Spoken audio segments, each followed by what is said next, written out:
বিএনপিকে রাজনৈতিক ও সামাজিকভাবে হেয় প্রতিপন্ন করতে একটি মহল উঠে পড়ে লেগেছে বলে দাবি করেছে নারায়ণগঞ্জ বিএনপি নেতা রিয়াদ মোহাম্মদ চৌধুরী।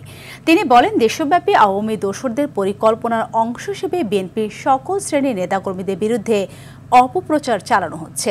অপপ্রচারকারীদের বিরুদ্ধে দলীয়ভাবে আইনগত ব্যবস্থা নেওয়ারও কথা জানান তিনি। জিএম মাহমুদের রিপোর্ট। ছিল নারায়ণগঞ্জ এসপি যৌথ বাহিনী অফিস ছিল, থানা ছিল।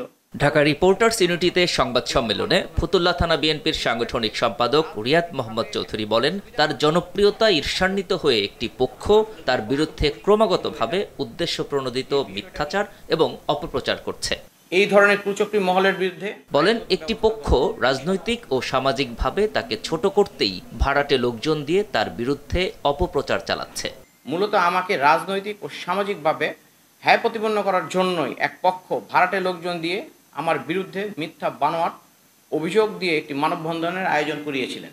আমার বিরুদ্ধে আনিত অভিযোগ কোনো সত্যতা থাকলে আইন শৃঙ্খলা বাহিনীর কাছে অবশ্যই আমার বিরুদ্ধে কোনো না কোনো লিখিত অভিযোগ জমা থাকতো বা আমার বিরুদ্ধে কোনো জিডি থাকতো এবং আমার বিরুদ্ধে আইনগত ব্যবস্থা গ্রহণ করা হতো।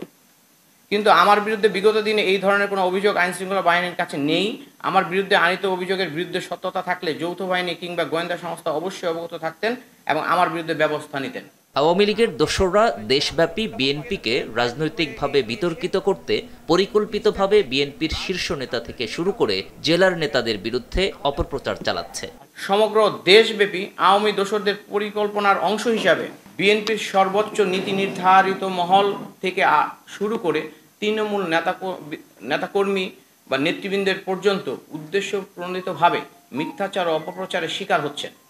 তদ্রূপ ফতুল্লাতেও আওয়ামী দোসরদের একটি পক্ষ দীর্ঘদিন ধরে আমি সহ আমার দলীয় নেতৃবৃন্দের বিরুদ্ধে মিথ্যা প্রপাগান্ডা ছড়ানোর চেষ্টা করছে। আমার এই ধরনের মিথ্যা ও ষড়যন্ত্রমূলক অপপ্রচারের তীব্র নিন্দা ও প্রতিবাদ জানাই। বিএনপির নেতৃবৃন্দদের বিরুদ্ধে যারা মিথ্যা প্রপাগান্ডা ছড়াচ্ছে তাদের রুখে দিতে বিএনপি নেতাকর্মীদের ঐক্যবদ্ধ থাকার আহ্বান জানান রিয়াদ মোহাম্মদ চৌধুরী। রাজনৈতিক কারণে দেখা যায় যে প্রপাগান্ডাটা একটু বেশি হয়। রাজনীতি। GM Mahmud, RTV।